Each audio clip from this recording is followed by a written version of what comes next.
اور وہ دیکھتے ہیں کہ حضرت عائشہ رسول اللہ صلی اللہ علیہ وسلم سے اونچی آواز میں اور حضرت ابو بکر کے خیال میں نامناسب لہجے میں بول رہے ہیں۔ حضرت ابو بکر آگے بڑھے تھپڑ مارنے کے لیے، حضرت اللہ کے رسول آگے ہو گئے، حضرت عائشہ کو اپنے پیچھے چھپا لیا، حضرت عائشہ کو اپنے پیچھے چھپا لیا۔ حضرت ابو بکر ظاہر ہے اللہ کے رسول کا تو احترام کرتے تھے۔ حضرت ابو بکر تھوڑی دیر کے بعد چلے گئے تو حضرت عائشہ سے کہنے لگے آج تو پڑ جانی تھی، دیکھا میں نے تمہیں بچا لیا۔ تو یہ انداز ہوتے تھے رسول اللہ صلی اللہ علیہ وآلہ وسلم سے حضرت عائشہ کی محبت کے۔ حضرت صفیہ کی دیکھ لیتے ہیں۔ حضرت صفیہ جو ہیں یہ اونٹ پہ سوار ہیں، اونٹ کا جو چلانے والا ہے وہ ذرا اونٹ کو تیز چلا رہا ہے، تو اللہ کے رسول صلی اللہ علیہ وآلہ وسلم اسے فرماتے ہیں انجشا یہ نازک آبگینے ہیں، مراد کیا تھی؟ آہستہ چلو، ایسا نہ ہو کہ یہ کہیں گر پڑیں۔ ایک دفعہ حضرت صفیہ کو دیکھا رو رہی تھی، اپنے ہاتھوں سے حضرت صفیہ کے آنسو پوچھے اور پوچھا کیا بات ہے؟ حضرت صفیہ کہنے لگیں کہ مجھے کسی بیوی نے یہ کہا ہے کہ ہم تو رسول اللہ صلی اللہ علیہ وآلہ وسلم کے خاندان میں سے ہیں، ہمارا حسب نسب تمہارے مقابلے میں اچھا ہے۔ اس بات پہ حضرت صفیہ کو تکلیف ہوئی اور وہ رو رہی ہیں۔ اللہ کے رسول صلی اللہ علیہ وسلم جیسا کہ میں نے آپ کو پہلے بتایا ان کے آنسو اپنے دستے مبارک سے پونچھتے ہیں اور آنسو پونچھنے کے بعد کہتے ہیں کہ تم نے انہیں کہنا تھا کہ میرے والد ہارون تھے، میرے چچا حضرت موسیٰ تھے اور میرے شوہر محمد صلی اللہ علیہ وآلہ وسلم ہیں۔ یہ محبت کے انداز چلتے رہتے تھے، لیکن اس کے ساتھ ساتھ ازواج کی تربیت بھی ساتھ ہی رہتی تھی۔ حضرت عائشہ کہتی ہیں اللہ کے رسول صلی اللہ علیہ وآلہ وسلم اپنے جب بھی گھر میں ہوتے ہیں اپنے گھر والوں کو آرام پہنچانے کی کوشش کرتے ہیں، گھر والوں کو آرام پہنچانے کی کوشش کرتے، لیکن جب اذان ہو جاتی اللہ کے حضور حاضری دیتے۔ ایک دفعہ حضرت عائشہ نے حضرت صفیہ کو یہ کہہ دیا کہ وہ چھوٹے قد کی ہیں۔ رسول اللہ صلی اللہ علیہ وسلم نے فرمایا کہ عائشہ تم نے ایسی کڑوی بات کہی ہے کہ اگر یہ سمندر کے پانی میں ملا دی جائے سارا سمندر کڑوا ہو جائے۔ ہم لوگ کتنے آرام سے اس طرح کی تبصرے اور اس طرح کی باتیں کرتے رہتے ہیں، لیکن رسول اللہ صلی اللہ علیہ وآلہ وسلم ان پیار محبت کے انداز میں بھی تربیت سے غافل نہ ہوتے تھے۔ اسی طرح ایک دفعہ حضرت زینب جو ہیں، حجۃ الوداع کا سفر ہے، حضرت زینب کے پاس زیادہ سواریاں ہیں اور حضرت صفیہ کی سواری جو ہے وہ خراب ہو گئی۔ رسول اللہ صلی اللہ علیہ وسلم نے حضرت زینب سے کہا کہ وہ حضرت صفیہ کو اپنی سواری دے دیں۔ حضرت زینب اس کے لیے تیار نہیں ہوئی۔ اللہ کے رسول ان سے ناراض ہو گئے اور کافی دیر تک ناراض رہے۔ ازواج کے ساتھ اونچ نیچ ہوتی تھی اور اللہ تعالیٰ نے انہیں ہمارے لیے اسی لیے نمونہ بنایا تھا۔ کبھی اونچ نیچ بھی ہو جاتی۔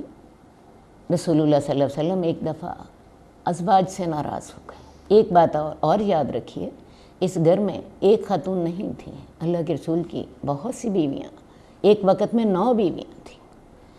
تو اس ایسے حالات میں تھوڑا بہت اونچ نیچ ہو جانا کوئی غیر فطری نہیں ہے۔ ایک دفعہ رسول اللہ صلی اللہ علیہ وسلم جو تھے ان حالات سے تھوڑے سے کبیدہ خاطر ہو گئے،